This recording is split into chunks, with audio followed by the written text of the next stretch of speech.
Well, not boom yet. Um, What's up, everyone, and welcome to another episode of the Mafia podcast. Today, for the first time in a while, we are talking about God's sport, baseball.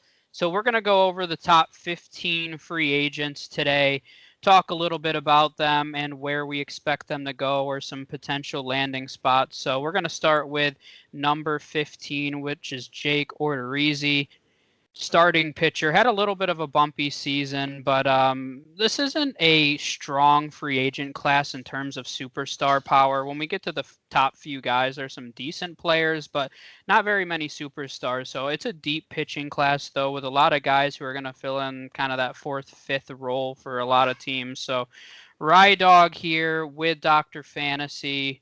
Rydawg, where you got Odorizzi? What are your thoughts? I like Odorizzi. He's a nice veteran pitcher to have in your starting rotation, as you said, a fourth or fifth pitcher.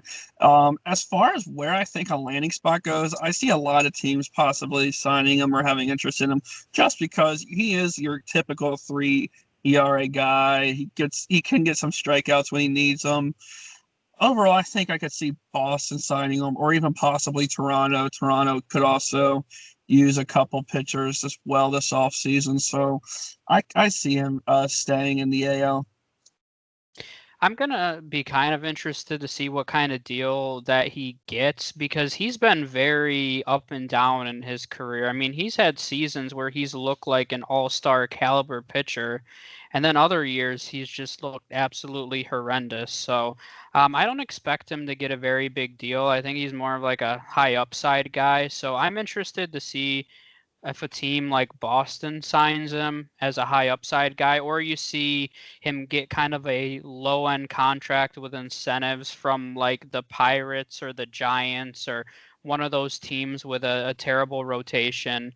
The Pirates statistically had the worst rotation last year, so they could just use any warm bodies that they possibly could at this point. He may be their number one pitcher, honestly, at this point, if they signed him. So I'm kind of interested to see what direction he goes in. And lines with number 14 on this list, which is Tanaka. For me, Tanaka, I had him going to more of a contender. I said the Red Sox, who I feel like I'm going to mention on every starting pitcher here, and I said that before we started recording, is that the Red Sox legitimately need a new 1 through 5. So I think that rotation is going to go through a huge makeover. But I have the White Sox down as well. They could use a few pieces, especially a veteran on the back end there to go behind Giolito and Dylan Cease. So where do you think for Tanaka? I'm glad you mentioned that. I actually like Tanaka a lot. And I agree with you. I think he wants to go to a contender. And I actually wouldn't be surprised if he goes to the Indians because the Indians have a lot of young pitching and they could really use a veteran arm back there. And it's not because it's a fourth and fifth guy. So, the Indians, they have 3 young studs and Bieber. Well, 2 young studs, Bieber and Plesac. And then they have Carrasco in the 3. So, putting a Tanaka in there on the back end could really solidify their pitching. Yep. I think that's a good one too. Next one, another pitcher. Actually, we have a few more starters in a row here. Another one, Marcus Stroman. I mean, as a Mets fan, I kind of hope they re-sign him. There's a lot in flux for the Mets and their rotation this year and moving forward. They don't really have any young prospects coming up, so I think it would be really beneficial to keep an arm like Marcus Stroman. If he doesn't end up signing with the Mets, once again, I think this is a perfect spot for Boston. They could slot him in as their number 2. Not that I think Stroman's the strongest number. I'm not the biggest Stroman guy. I think he's more of a number 3 on a solid playoff team. But I mean, from day one, we don't really know what's going to happen with Chris Sale moving forward. You could argue that Stroman would be their number 1 guy on day one. So that's once again, I see he's made comments before that he wants to go to a winning team. And when you look at a lot of the rotations that struggled last year, I mean, there's not a lot of winners. I'm looking at starting ERA right now, and you have the Pirates at the bottom, then the Tigers, then the Giants, the Cardinals. The Twins actually were down there for the shortened season. But I would expect Stroman to go to a pretty good playoff team.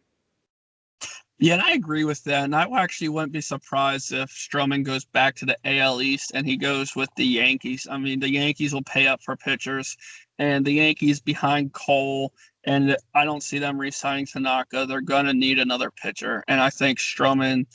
I think it'd be a similar kind of contract what Tanaka would get, but I also the Yankees seem to really like to flip flop their pitchers also. Yeah, and I think one of the most interesting names on this list for me, and another name actually I'm going to throw in there for Stroman before we talk about a few other starters, is I didn't put them down for a lot of the starters that I have on this list, but I think the Reds are probably going to have to address the top half of that rotation, especially if we're assuming that Trevor Bauer is going to move on, and we'll talk about him in a little Mhm. bit. But I mean, I think not many people think that he's staying with the Reds. Now, money talks, so if they offer him enough money, I'm Yeah. sure he's going to be staying. But I think that's another team to throw in the mix. I mean, you could replace Bauer with Stroman. Not that I think they're the same caliber pitcher. I mean, we saw what Bauer's capable of this past season, but I think that's another potential landing spot because you have Castillo and Sonny Gray at the top, but behind those two, you had a lot of and Bauer last. Behind those three, you had quite a few question marks in that rotation. So this is a team that, based on the moves with Castellanos and Moustakas coming in, this is a team that expected to win now. So I think they're going to probably go out and grab themselves a pitcher as well. Next, we'll go to Robbie Ray here, which is a guy that we were messaging about Yeah. last night. He's a really interesting name. I mean, I remember talking about him with our team mini series, and we were saying how he's a good guy to pair up with your boy Mike Soroka because Robbie Ray, he's had 200 Ks in a season with a ERA over 4.5. So I mean, he's just kind of all over the place, and he has the talent. It's just honing it all in the right opportunity and situation. Yeah, no kidding. And I actually would think, either if he doesn't go to the Braves, I think Robbie Ray does want to win. I think he wants to go to a winner, and I think under the right pitching coach, he could very turn his career around. It wouldn't surprise me if he went to the Reds actually, because granted their 4 and 5 guys are shaky, but there's 1 and 2 guys out. Assuming Bauer's gone, they have Castillo and they have Sonny Gray, and Sonny Gray actually looked great the first half, but he went down quick in the second half, and Castillo just wasn't there. I believe his ERA was almost, I think it was in the mid to high threes, if I'm not mistaken.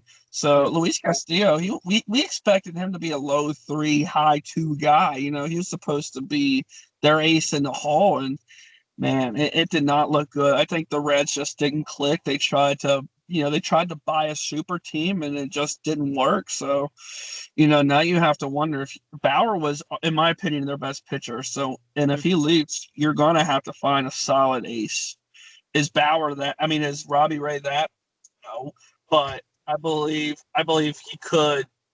I believe he could be a solid 3 or 4 guy.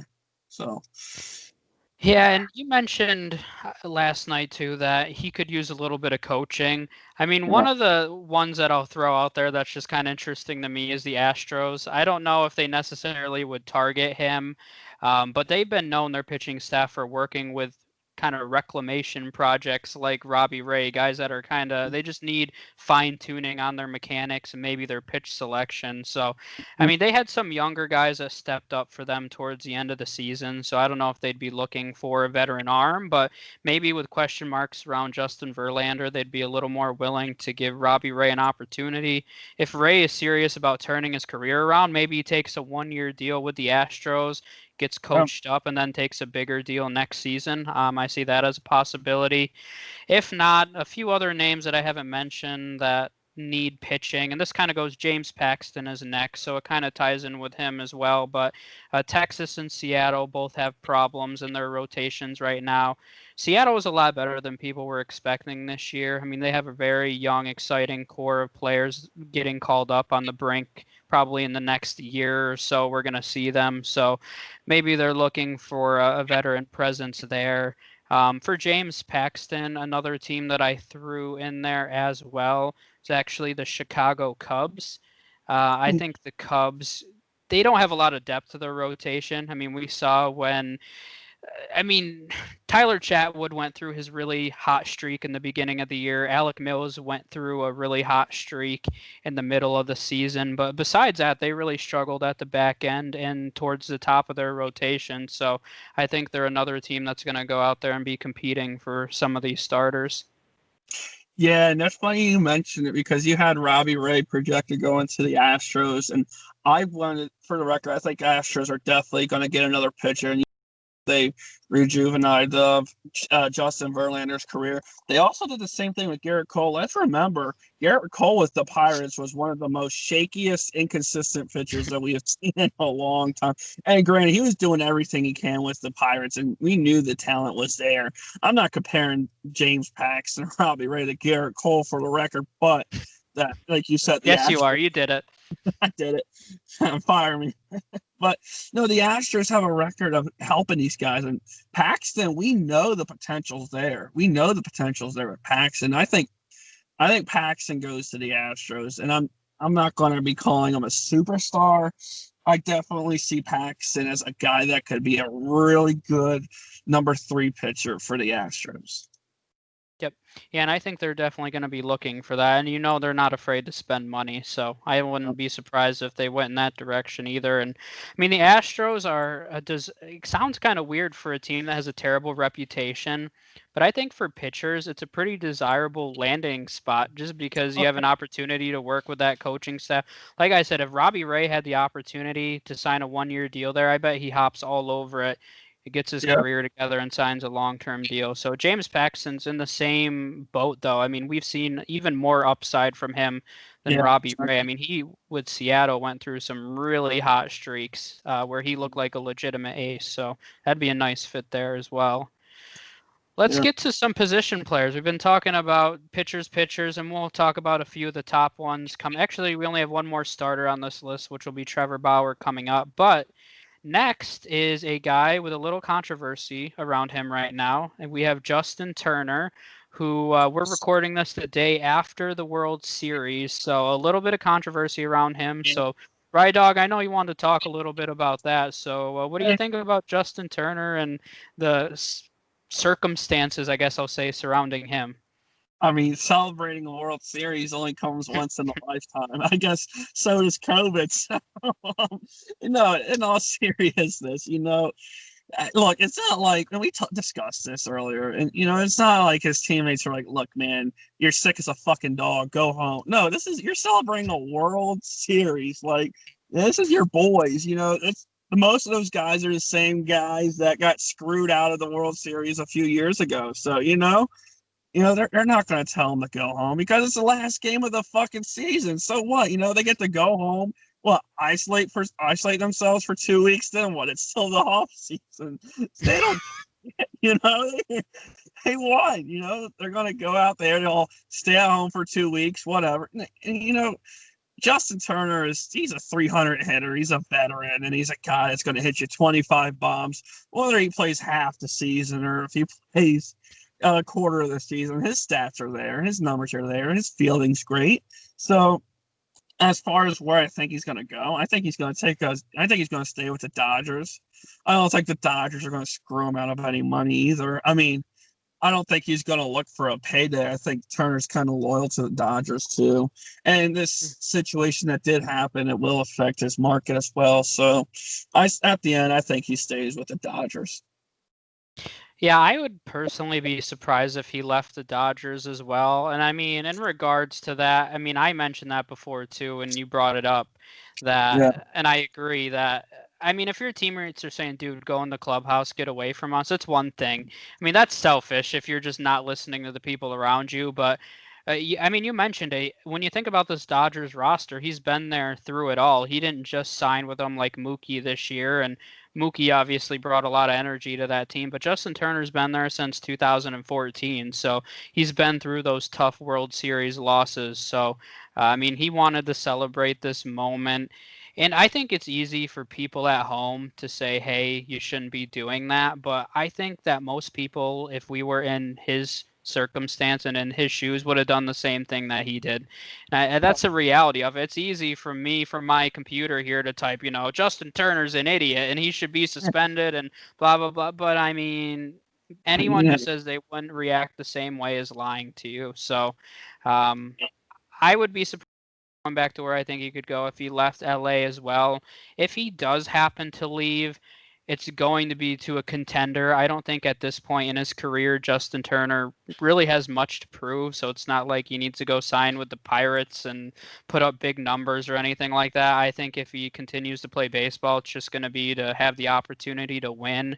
So when I was looking at contenders at potential third baseman, interestingly enough, this team had the second worst rated third baseman last year, which was Austin Riley. So I put the Braves out there if Justin Turner was going to leave. Maybe I just wanted to say Austin Riley because I think that guy's a bum. But if Justin Turner was to leave, I think a team like the Braves would make sense. The Braves were one of the best teams in the league this year, had a great opportunity to go to the World Series. So, I mean, when you're really starting to evaluate other contenders, not very many of them have a huge hole at third base. Maybe they don't have a third baseman as good as Justin Turner, but I can't see them going out and paying decent money for a good third baseman. So the only one that I personally saw that made sense to me would be the Braves if it wasn't the Dodgers.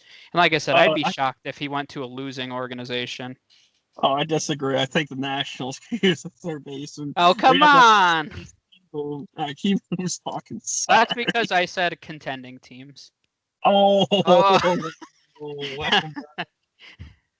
No, they'll be contenders, but I thought about them as well. I mean, it seems like they are at a point where they would give up on Keyboom, especially. I think they've seen enough at this point. I don't know if he's ever going to be given a prolonged opportunity again. I mean, he'll make starts here and there. He'll probably be a bench piece for him, but yeah. I did think about them as well. I don't know if Justin Turner would consider them, but they were fourth on my list when I was just listing everyone out. So I think that's a good possibility too.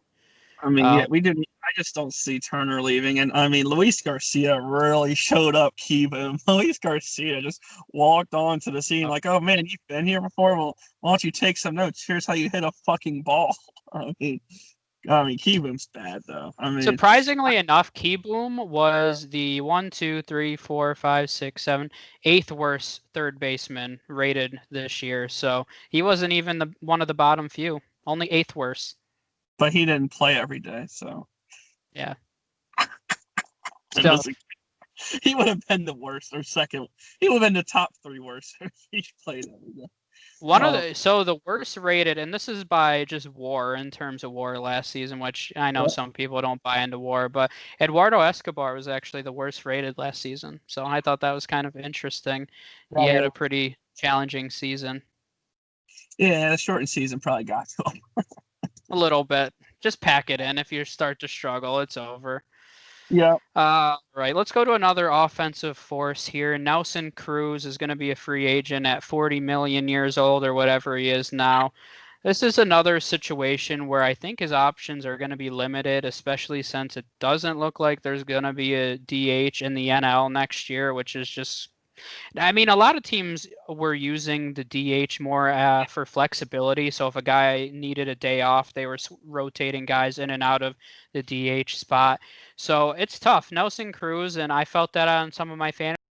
He was just kind of taking up my utility spot because you don't want to take Nelson Cruz out of the lineup, but there's really no flexibility there. So when I was looking at teams that really need a DH, a lot of them were bottom of the barrel teams. I mean, you're talking the Rangers, the Mariners. The only one that's a contender, honestly, from what I saw, is the Twins.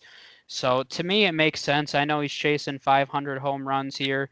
Stay in that potent lineup. Keep DHing for him. I think really the only way he's not back with the Twins is if they don't want him anymore. But for him, I don't think it makes any sense to go anywhere else. No kidding, and he should also. I don't think he has a ring. I mean, I believe he's played with losers all of his life. He played with the Orioles a few years or so, and then he played with the Rangers prior. I think he was with the Mariners here and there too. So he's played with a bunch of sorry ass sissy teams. So if he doesn't re-sign with the Twins, I think he's going to go to the Rays. I think the Rays, what they're missing is that veteran leadership. Granted, I mean they made it to the World Series, so I mean, what do they need? Probably not a lot. They could use another pitcher or so, but I mean they just have a lot of young hitters, and they could really use some veteran mentality in that locker room too. Yeah, and I actually thought about the Rays a little bit, and then I thought about his lack of versatility, and I said, maybe not. I mean, the Rays are all about their flexibility. They could definitely use his bat in the lineup, though. I Uh-huh. mean, when you look at the Rays lineup, I mean, I can't think of many World Series teams where you just looked at their lineup and were like, that's kind of pitiful, honestly. And that's why I think Randy Rosarena's rise was so important for them, because they needed that big bat in their lineup to, carry them through when they needed a big hit. Because when you look at that lineup, I mean, they're lucky they have a strong farm system with a lot of young guys coming up, because we saw what happened with the Royals. The Royals beat the Mets in the World Series, and now they've been irrelevant ever since then. And I mean, you could say the same thing about the Rays, but the difference is the Rays farm system is loaded, so that's not going to happen. But I think that's a good one as well. Next, we'll have a few shortstops coming up here. The first one is Didi Gregorius. I think this is an interesting one. Shortstop, and I remember when we talked about it when we were going through our mini series. I mean, this is one of the deepest positions in all of baseball. So, when I was going through trying to find a situation that made sense, it was definitely challenging for me. The one that I came up with, they have their shortstop's going to be heading into free agency. I had them going to the Cincinnati Reds. Last year, Andrelton Simmons was their shortstop, more of a defensive presence, but looks like they're not going to be chasing him in free agency. So if I had to pick right now, I think it's the Reds replacing Simmons. Or I'm sorry, not the Reds, the Angels. The Angels had Andrelton Simmons. I was misspeaking. I also had the Reds on there as well. They struggled with that position a little bit. Freddie Galvis was their starting shortstop most of last season. They have Jose Garcia, who's a younger prospect, but I think he's more of a bench bat and more of a defensive replacement late in games, based on what I've seen from him. So I had the Reds and the Angels as the top two options. Yeah, and I like the Reds as an option for Didi. He really wants to win, and he thought it would. Didi actually had a really solid season this year. He came in a lot of clutch moments I saw this year when the Phillies really needed him, and it just seemed like the Phillies just weren't cutting it for some reason. They tried to buy a team and it didn't work. I wouldn't be surprised if we see a homecoming with the Yankees with Didi Gregorius, with a couple of their bats opting out or leaving for free agency. So I think Didi with the New York Yankees makes sense because I think Didi really just wants to win. Yep. Yep, I think that would make sense as well. I've heard a few rumors that the Yankees are going to go out and chase Francisco Lindor. He's one of those guys. I'm not 100% sure why he's so involved in trade rumors, but I've seen several, and a lot of them are saying to the Yankees, which is very scary, and I hope that does not happen. But that would be an interesting move to watch. That'd be one way to buy a championship. Yeah, I mean, there's no one that does it better. So. Next, I think, is the only bullpen arm that we have on this list, Liam Hendriks, who was the closer for the A's last season. A rumored landing spot that I've seen quite a bit for him, and maybe to a lot of people doesn't make sense initially, but that's the Phillies. The Phillies had one of the worst bullpen ERAs in the entire league last year. Hector Neris, who they were really hoping would step up and be a big time closer for them, was one of the worst closers in baseball last season. So, I mean, I think they're in a position where they want to win right now. That division looks to be very competitive, especially with the Marlins playing well last season. So, I think the Phillies are a pretty logical landing spot. When you look at other competitive teams that had terrible bullpens last year, you're looking at Boston as well, and Cleveland actually had some problem. Not really at the closer spot, but they had some problems in the seventh and eighth innings. So I think one of those competitors makes sense. But I've seen a lot of rumors to the Phillies, so I think the Phillies would probably be my final guess. Yeah, and I think I don't see him leaving the A's personally. I think the A's have a lot to build on, and they really want to win. They're right in the middle of young rebuilding and also want to win since their young stars are so close to their ceiling right now. But if he doesn't re-sign with the A's, I could see him going to the Dodgers. And as crazy as it sounds, because the Dodgers just won the World Series, I don't think they're happy with Jansen as their closer. I think they want to change the scenery at that position.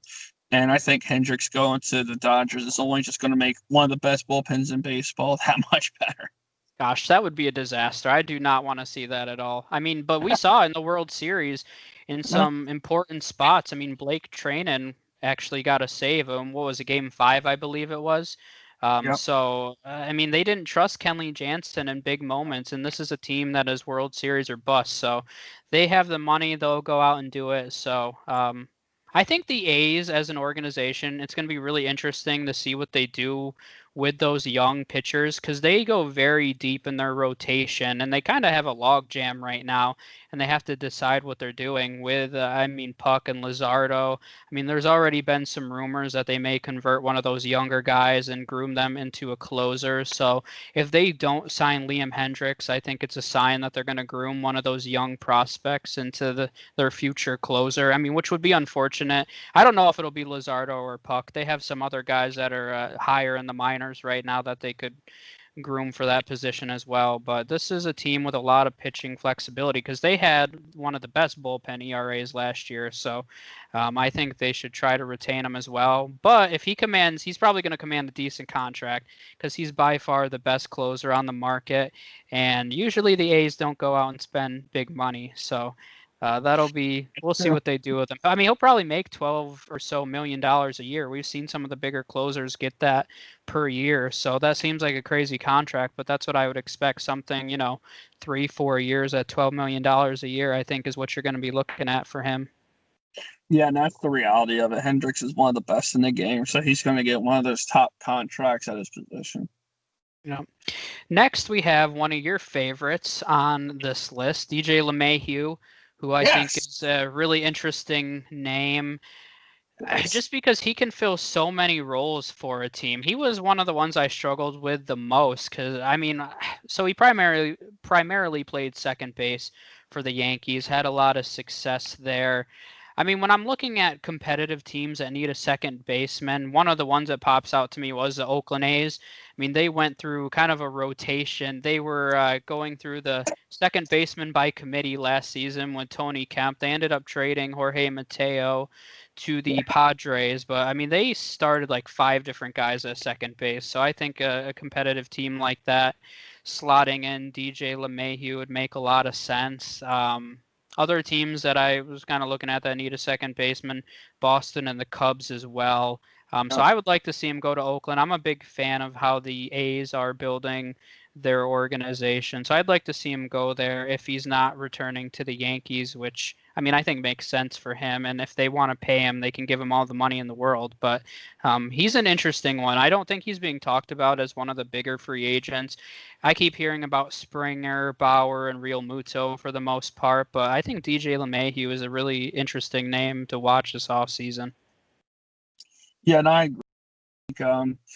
I have him going to Boston too. Actually, and nothing would make me satisfied to see the Yankees and Boston run. I just love it when the Yankees players end up going to Boston. It rarely happens, but it happens, and I would love to see LeMahieu in that Red Sox gray just hitting doubles off the monster. Nothing would make me happier. So it's such a hitter's ballpark too. I would love him in Boston, especially since they need a second baseman. Yeah, they definitely do. Jose Peraza played there last year. He had a really hot start to the season. I remember talking about him in a few of our lives because I was streaming him at second, and then he kind of went back to reality. So he is not a championship caliber second baseman. So they'll probably look to replace him. Next on And this list, Marcus Semien, shortstop for the A's right now. I personally think he's going to command too high of a payday for the A's, and he did struggle a little bit this season compared to the year prior, but I still think he's going to get a semi-decent payday, more than the A's are going to be willing to pay anyway. They have a young guy who's probably 3 or 4 years away still. They signed him as an international free agent, Robert Poisson, who a lot of people expect to be a superstar. He's a long way out, but I think they're going to be looking for their next shortstop to fill in the next 3 or 4 years, so not really a long-term option. I mean, for Semien, I think he'll go to a team that's willing to pay him. I mentioned the Reds and Angels for Didi Gregorius. I had Didi going to the Angels, so vice versa. I had Marcus Semien going to the Reds. I think he would fit in perfectly at the top of that lineup, or they could throw him in the bottom. He's pretty flexible there. I mean, he scored 100 runs 2 years ago, but I think that leaves a giant gap for the A's if Marcus Semien leaves. This is a team that's very defensive minded. So I mentioned Andrelton Simmons, who's not on this list, but I just want to throw in there that I think he would go to the A's with his defensive prowess, and I think that's a nice short-term solution for them. So, but for Marcus Semien, I had him going to the Reds. Yeah, and I have Marcus Semien going to a team that's not really a contender. I think Marcus Semien is just looking for the payday. And I think a team like the Pirates, a team that's gonna just need everything and that's not gonna win anything, but will pay just to have, I guess, a player that people have heard of start in their lineup because they want to have some fans in their seats, I guess, next year. So I think that's one of their big signings this year. Yep, that wouldn't surprise me as well. They definitely need pretty much every position, maybe except third base right now. Your boy Hayes is pretty good, so they probably are good there right now. Yeah, that guy can play baseball. All right, let's go to the guy we mentioned several times now, Trevor Bauer, who is Infamous going to Alex. all 30 teams next season, Yeah, he's depending basically on who you ask. So, I mean, there's a lot of different directions this one could go. I mean, Trevor Bauer's looking for a payday. There's a lot of contenders that I think are going to be looking for a top end, top of the rotation starting pitcher. Some of the names I had down were the Angels, the Mets, the Toronto Blue Jays, and the White Sox. If I had to pick, I'm going with the Angels. The reason being, number one, they keep wasting Mike Trout's career, it seems like.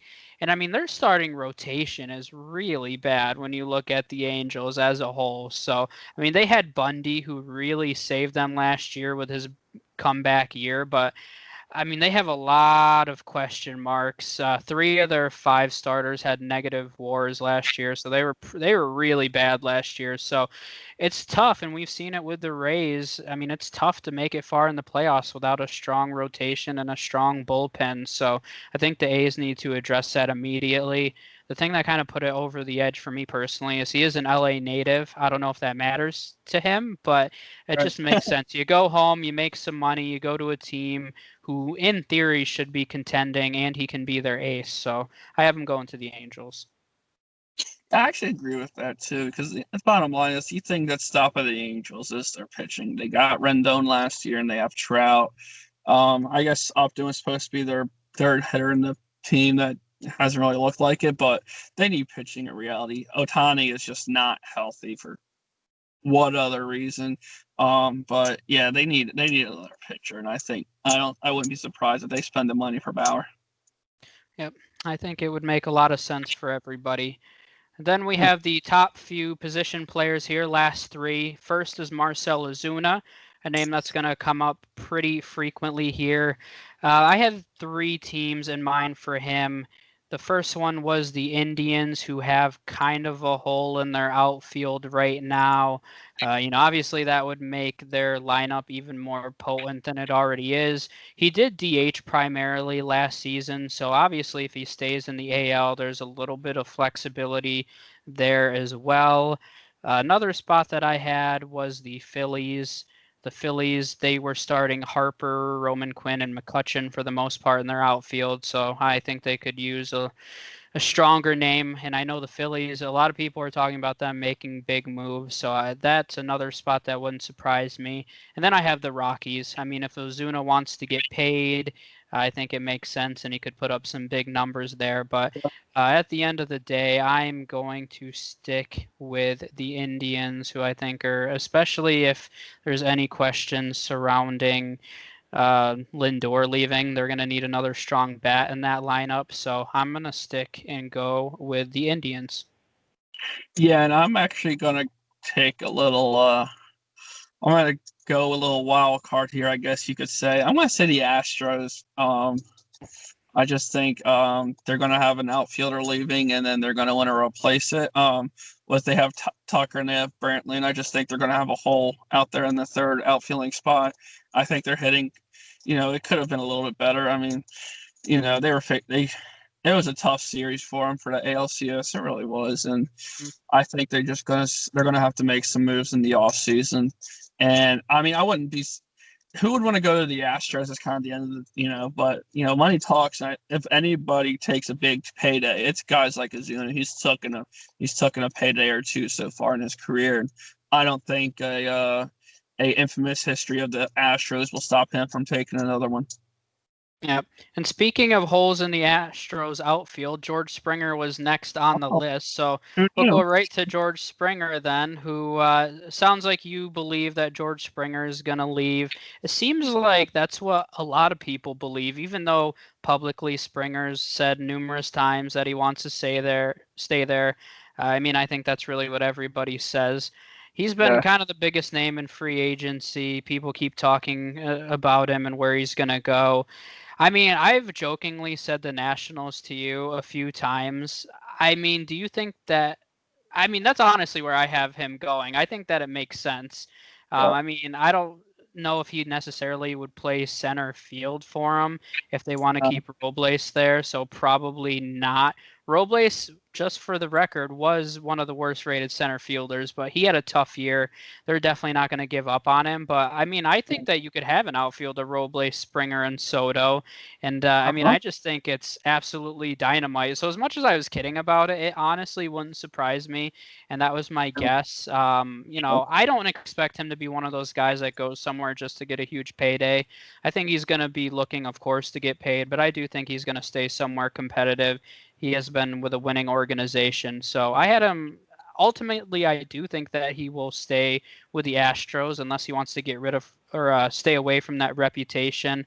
There's been a lot of people that say that'll kind of steer him away. But if he does leave, I had a good landing spot as the Nationals. I think it would make sense for him. Yeah, and that's what I wanted to talk about. For the record, I think he's going to come to Washington because we're moving Soto. Soto had a couple of games in the last few of the games in the season. He was playing some reps outfield, so that could mean a lot of things. It could mean we're trying to move him around. We could put Springer at left, put Robles at left field, or Springer in center. The bottom line is we do need that. We do need that third hitter in our offense. Trey Turner and Soto, they did a lot. They did everything they could.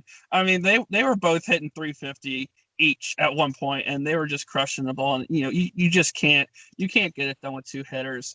And Springer's just now turning 30, I believe. So, also, I haven't really heard anything. I don't know about you, but since the scandal, I know he said 2019 after they lost the World Series that he wanted to stay with Houston, but since they got caught with the whole scandal and everything, I haven't really heard him come out and say he wanted to stay. And he's also been one of the very most quiet players about it. You see Bregman talk about the scandal and comment on it. You see Correa, one of the most vocal in the clubhouse about it, and you see Altuve talk about it, but you don't see Springer talking about it, and there's a reason behind that. Because he's keeping his options open, in my opinion. So he's definitely keeping an eye out of where, why does he want to stay with this reputation or does he want to go elsewhere? Mm-hmm. Of course, in the media, you're going to say you're going to want to stay. That's what Rendon said. That's what Harper said. That's what they all say. That's what they all say. Say, I hate this organization and I want to leave right now. I mean, nobody says that. No. I mean, I think it's interesting too. I've seen a few people keep saying Atlanta, and I've seen them for Ozuna staying there or Springer going there, or I forget the other outfielder that I've seen people have them projecting to go to. I mean, they have some holes in their outfield right now, but they have a lot of young prospects that I think they're going to rely on with Waters and Pache next year. So I don't expect them to go out and get a big name. I mean, I don't think it would be the worst idea to pair Springer with two of their young prospects in that outfield, but I think they're going to roll with those guys. Those guys are major league ready, and there's really no reason not to. So looking for landing spots for Springer, I don't know. It was challenging for me because there wasn't very many competitors or competitive teams that have a huge hole in their outfield. So, I mean, it seems like Springer would have his choice, but I'm not sure how many people are going to want to pay a huge salary for an outfielder. So, I mean, I think that's going to be interesting. Yeah, no kidding. It's interesting for Washington because I showed you this a week or so ago that Scherzer sold his house in Virginia, just right outside of DC and McLean. So does that mean he's retiring? Are we freeze up that extra year of salary? We're gonna need another pitcher. There's just so many question marks. We need another pitcher regardless, but are we gonna need two pitchers and we're still gonna need some hitting? So I think Springer just fills that hole, and he's one of the best hitters in free agency. Another team I'll throw out there too that I've seen projected to go to are the Diamondbacks after they got rid of Marte. So Yep. they do have a little bit of a hole. They expect to be more competitive than they were last year. So that's another name I'll throw in the ring. But I'm excited to see where he goes because I don't know. There seems to be the sentiment that I haven't seen one projection with him staying with the Astros. And it No. kind of goes back to what you said is he was very public about it, a year or so ago, but usually big free agents like that aren't overly quiet about their upcoming free agency, and he has been very silent. We've seen a guy like Trevor Bauer, the opposite. I mean, he's everywhere tweeting about a new team every single day. So it's interesting. It is, and Springer's also one of those people. I'm not sure if you noticed, he doesn't like speaking publicly and stuff Yep. because he had a speech impediment before growing up. So he's one of the most quiet players, but one of the nicest guys you'll ever meet when I hear him in interviews too.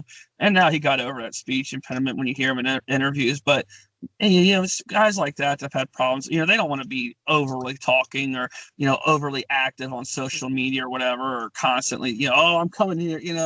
He'll let it take its course, but I don't see him playing with the Astros. You just got to get out of that. You got to get out of that toxic environment of either it's basically hey, are you going to sell us out, or he didn't. No one wanted to be a part of that except the three guys that are talking about it the most. That's what's reality. For sure. All right, let's go to the last one here, a name that I've seen come up pretty frequently in the various baseball groups that I'm in. JT Realmuto, who most people widely regard as the best catcher in baseball. I think he's going to stay with the Phillies, just for the record. It seems like he has a little bit of interest in staying there. They definitely want him to stay because that's a huge hole to have in your lineup and behind the plate if he ends up leaving. They don't really have a great replacement option right now. So if I had to guess, I do think that he's going to stay with the Phillies. So interestingly enough, though, when I was looking at the worst rated catchers last season, third worst was the Rockies. Second worst was the Diamondbacks. And the worst in the entire league was the Yankees and Gary Sanchez, who had a very negative WAR. So he was not great last season and struggled. There's been a few people that say they wouldn't be surprised if Realmuto goes there. I don't know if I'd have him going to the Yankees, but I do think the other two teams make sense. The Rockies really have no answer behind the plate right now. So if Realmuto's looking for a contract, not a bad place to go. Same with the Diamondbacks, who I brought up a few times. They had Carson Kelly, who he was supposed to be more of a defensive-minded catcher, and he didn't even play great defense last year. So when you have a situation like that, you may look to move on from him. Varshu, who is one of their prospects, they don't know if he's going to end up catching for them long term. So if they don't believe that Varshu is going to stay behind the plate, maybe they go out and get someone. But at the end of the day, I had him staying with the Phillies as my guess. Yeah, I agree. I think he's going to stay with the Phillies. But then again, how much more big salaries do they want? They have Harper's big ass contract, and they're paying that dude a buttload of money. I think he stays with the Phillies, but if he doesn't, if he does decide to seek free agency, I think the Rockies is his ideal bet. He can hit a couple extra home runs more than he averagely would. Get to hit with Arenado and Story and have a fun old time. Yep, good old time. So one of the teams that I didn't really bring up was my New York Mets, which I think is kind of interesting. I just want to mention quickly because they have their new owner coming in, Steve Cohen, who's going to be the richest owner in baseball by a lot. So I didn't mention them at all, but I'm kind of interested to see if they're active in free agency. There's been some rumors that Cohen just kind of wants to be the big man in the room and spend a bunch of money this offseason, which I mean, I wouldn't necessarily mind. I don't want to hand out stupid long contracts, but that's just another name to throw in there. There's been some rumors they'll be pretty active, especially because their farm system is kind of weak right now. So, like I said, this is a free agent class. I don't think it's full of superstars that are going to win you a World Series on day one, but I think there's a lot of veteran depth here, guys that can be good role players on championship teams. So I think I'm the most interested to see, because there's not that big superstar, if we have some contracts that are surprising and people overspend a little bit. But another issue to consider too is that with Major League Baseball reporting that they lost $8 billion this past season, how that's going to impact the salary moving forward for these organizations. So I said that with the NBA as well. There's a lot of these leagues that expect to have big time financial I guess financial crises is really the best way to describe it. So we'll see if that impacts this free agent class at all. I know some guys have already talked about this in other sports of taking short-term deals.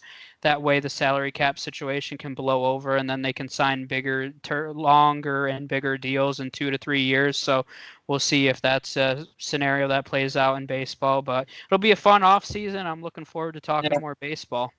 Hell yeah, me too. And I'm going to be really interesting to see where Realmuto, Springer, and LeMahieu go. I think if I had to choose three interesting names to follow this offseason, I think those three would make the list.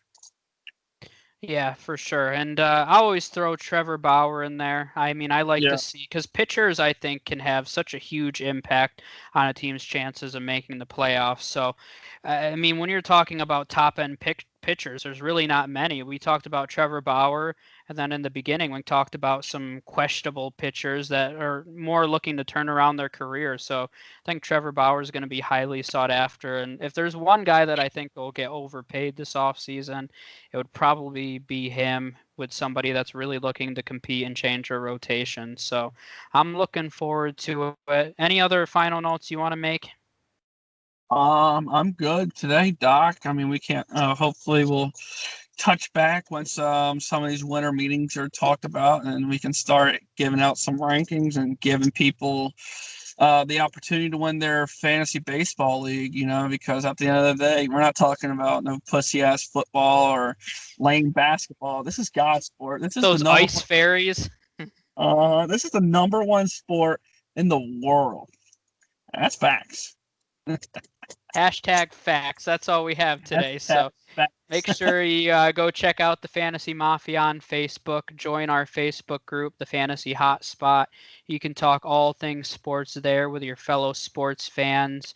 Subscribe on YouTube and wherever you listen to podcasts. We'll see you guys next time. All right, guys. Bye-bye.